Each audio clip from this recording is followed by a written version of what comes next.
When you hear the name Titanic, what's the first thing that comes to mind? An iceberg, right?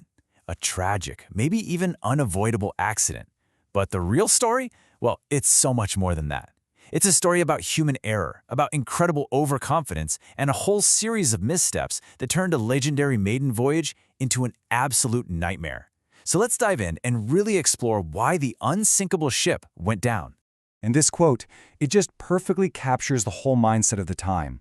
See, the Titanic wasn't just another ship. It was a powerful symbol of human ingenuity, of progress. People genuinely believed they had conquered nature itself. And this wasn't just some marketing slogan. It was a deeply, deeply held belief that would have absolutely tragic consequences. And this is the number of souls who put their faith in that belief. On board was a perfect snapshot of society.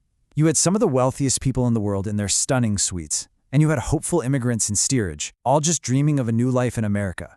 Every single one of them had a story, and every one of them became part of this terrible unfolding tragedy.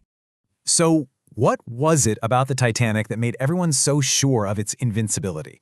What made them believe that this ship, unlike any other, was just immune to the dangers of the open ocean? Well, first off, the ship wasn't just big, it was a literal floating palace.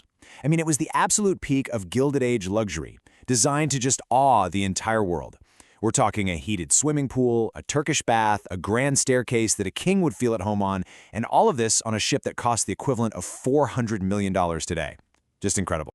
Now, let's get into the tech that made that unsinkable claim feel so real. The ship's hull was divided into 16 watertight compartments. You can think of them like a series of giant sealed boxes. The idea was that if a few of these boxes got punctured and filled with water, no problem. The ship would still stay afloat. It was a revolutionary design, considered the absolute height of engineering at the time. But on the freezing, moonless night of April 14, 1912, that legend of invincibility was about to be completely shattered. A mountain of ancient ice was just waiting in the darkness, and the unsinkable ship was heading straight for it. The tragedy really began hours before the actual impact. As you can see here, the Titanic got multiple ice warnings, 7 of them on the final day alone. And yet the ship just kept barreling through the dark at nearly full speed. So why? Well, the pressure to set a new transatlantic speed record was huge, and the captain was determined to make a grand entrance into New York. And this timeline, it shows just how terrifyingly fast everything fell apart. From the moment the iceberg was spotted to the final agonizing plunge, it was less than 3 hours. The unsinkable ship was just gone, swallowed by the icy Atlantic, with the nearest rescue ship, the Carpathia, still hours and hours away. And for the 1,500 people who ended up in the water, this number was a death sentence. At -2 degrees Celsius, the Atlantic Ocean was basically a frozen tomb. Survival time wasn't measured in hours, it was measured in minutes. It's why even for those who managed to escape the sinking ship, the chances of making it were almost zero. So, how did this even happen? How did a ship that was supposed to be the pinnacle of human achievement end up at the bottom of the ocean? Well, the answer, as we're about to see, is not as simple as it hit an iceberg. It's a story of a cascade of preventable failures, a whole series of missteps that really doomed the Titanic from the very start. The iceberg was the catalyst for sure, but it wasn't the ultimate cause. The real story of the sinking is a story of a chain of human errors, with each one acting as another link in a deadly chain that was forged long before the Titanic ever even set sail. This right here, this was the fail blow.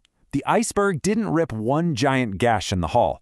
It acted more like a can opener, just peeling back the steel and breaching 6 of those watertight compartments. The design could handle 4, but 6? The ship's fate was sealed. And the one man who knew this better than anyone was the ship's architect, Thomas Andrews, who was actually on board. He knew with a sinking heart that his creation was doomed. And this is probably the most shocking failure of all. Just look at the difference between these 2 bars. The tall one shows the 2,200 people on board. The shorter one, lifeboat capacity. Here's the crazy part. Legally, the Titanic had enough lifeboats, according to the outdated rules of the time. But in reality, there was only room for about half the people on board. It was a death sentence written right into the ship's blueprints. See, it wasn't just one thing that doomed the Titanic. It was a bunch of small, seemingly minor mistakes that, when you put them all together, created a perfect storm of disaster. A lifeboat drill was canceled. A steersman panicked and turned the wrong way. A company chairman pushed for speed over safety. Any one of these decisions on its own might not have been fatal, but together, they were a recipe for tragedy. And just when you think this story can't get any more tragic, it does. Because there was another ship nearby that night. A ship close enough to see the Titanic's distress rockets lighting up the sky, a ship that could have saved hundreds of lives. But it didn't. This ship, the SS Californian, had actually stopped for the night because of the exact same ice field that would later sink the Titanic. In fact, they sent the final ice warning to the Titanic just hours before the collision. They were so close. So close. And yet, they did nothing. This side-by-side really shows the fatal inaction of the Californian's crew. While the Titanic was desperately sending out distress calls, firing rockets into the sky, the Californian's radio operator was asleep. And its captain, he just dismissed the rockets as celebratory fireworks from some kind of party. A rescue was literally within sight, but it never came. And because of that, the captain of the Californian would be forever remembered as the man who watched the Titanic sink. The loss of over 1,500 lives sent shockwaves across the entire globe. It was a massive wake-up call, a brutal lesson that forced the whole maritime industry to confront its own arrogance. The Titanic disaster would lead to an immediate and permanent revolution in maritime safety, a revolution that would go on to save countless lives. The legacy of the Titanic is all around us today in the safety regulations that protect ocean travelers. The International Ice Patrol, which monitors icebergs, created because of this. A global treaty for safety at sea was signed. And maybe most importantly, it became law that every single ship must carry enough lifeboats for every person on board. The next time you're on a cruise ship and see those lifeboats, you'll know they are a direct result of the lessons learned from the Titanic.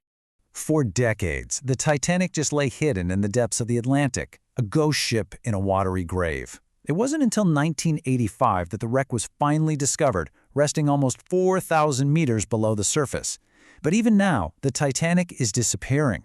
Bacteria are literally eating the metal, and by 2030, there might be nothing left of the ship that was once the pride of the ocean. So, the physical ship may be vanishing, but its lessons, they remain.